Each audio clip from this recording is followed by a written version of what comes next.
From the epic 2-volume novel, Tares Among the Wheat, by H. Melvin James. Volume 1, Chapter 3, Renaissance. A brief reading by a computed text-to-voice narrator. Aaron recalled the first Christmas Eve he was invited to dine with the McClarys. It was a bitterly cold night. After a busy day at his butcher shop, making cuts of beef, pork and poultry, he was working late, cleaning his butcher block, tables, and knives. Brown had also worked late and only now, just having been paid, could afford a nice cut of meat for Christmas Eve. Brown and Nellie McClary were frequent patrons of Aaron's butcher shop. Usually they asked for cheap cuts or ham bones, excused as just something to flavor the beans. Aaron admired them both as he had accounted them hardworking, honest, and unpretentious. Noting that Aaron should be hurrying home to his own family for dinner on that Christmas Eve, Brown inquired and learned that Aaron had no family in the New World. Aaron's late uncle, a widower, had sponsored his Atlantic voyage and his shop startup. Aaron had previously apprenticed as a butcher in his Scotland homeland, and he knew the trade well. Brown was quick to invite Aaron to join him and his family for supper that very special evening. Brown seemed so genuinely sincere and stubbornly insistent that Aaron could not refuse. Besides, Brown argued, the Scots and Irish are cousins, and it would not be Christian to allow a worthy kinsman to spend Christmas Eve alone. That evening at the McClarys, Aaron felt warmed, his body to the depth of his bones, and his soul to the height of its intended glory. Nellie prepared such a delightfully tasty meal that Aaron felt compelled to praise. That was the most delicious meal I have enjoyed since I departed my family's comfortable little cottage in the Highland Valley of the Glencoe. Aaron's memory of that Christmas Eve was enhanced by the candlelight of the dinner table.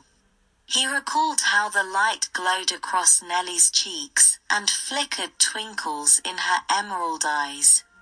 Aaron saw in those eyes the love she felt for her husband and their children.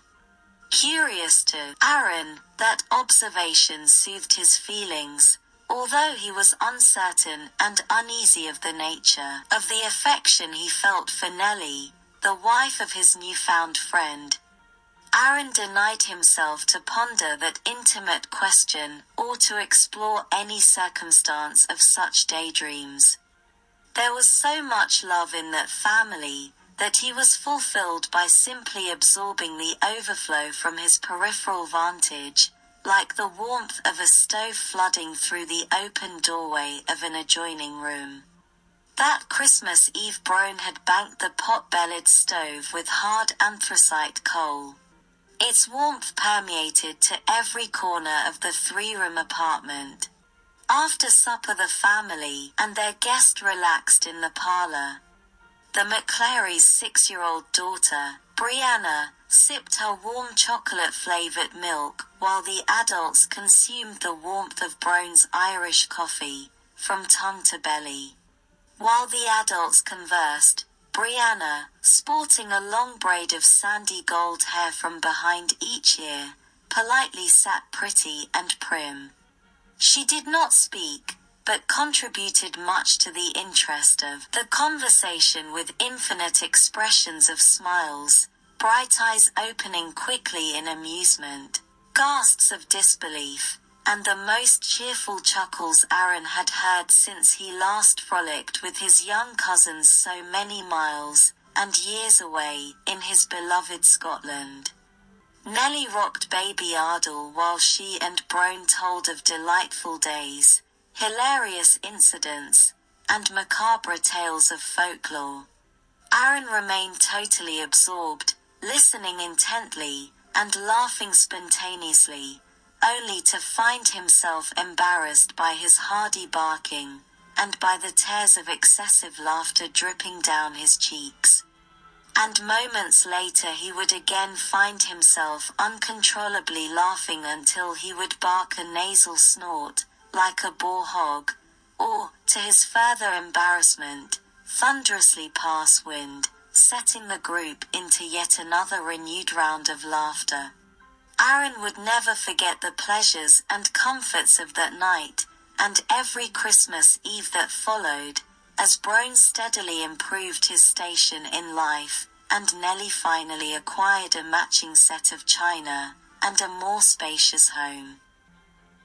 The end of this brief reading. For this Christmas and Hanukkah season, give a gift that will last a lifetime, a gift that expresses your care and thoughtfulness, a gift that cannot be lost or stolen, the perfect gift for any gender, from late teen to centenarian, the gift of an endearing story of literary fiction. This Christmas and Hanukkah, make your gift to those special persons with this emotionally and intellectually stimulating novel, Tares Among the Wheat, by H. Melvin James.